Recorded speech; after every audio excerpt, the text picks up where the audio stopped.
to?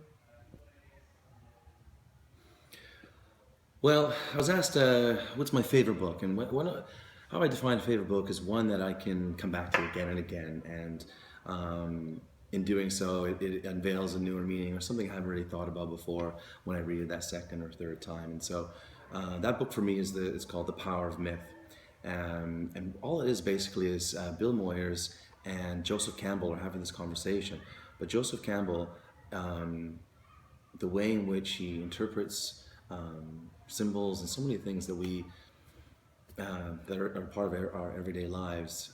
He does so in such an interesting way. So how I kind of got into this in the first place was the Star Wars, and so basically, there was why does the Star Wars really appeal to people? Why does it have such a universal phenomenon? And so this argument is put forward that goes to these Jungian archetypes that people identify with, and Joseph Campbell is one of the main famous authors to talk about these characters, and he did so in one of his books called The Hero's Journey.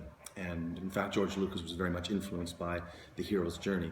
And so I started to read The Hero's Journey, and then that led to The Power of Myth, because I got into how he was describing all of these things that are around us. For example, Christmas and Easter and their similarities with other cultures around the world. The myth, if you like, of the flood, and how cross cultural it actually is. It's in within Mexico, not Mexico, but as the Aztec culture, Indian culture, and not just within Jewish culture, but the other surrounding cultures around it. This notion of the flood, as well as in some different African countries as well too. So African cultures.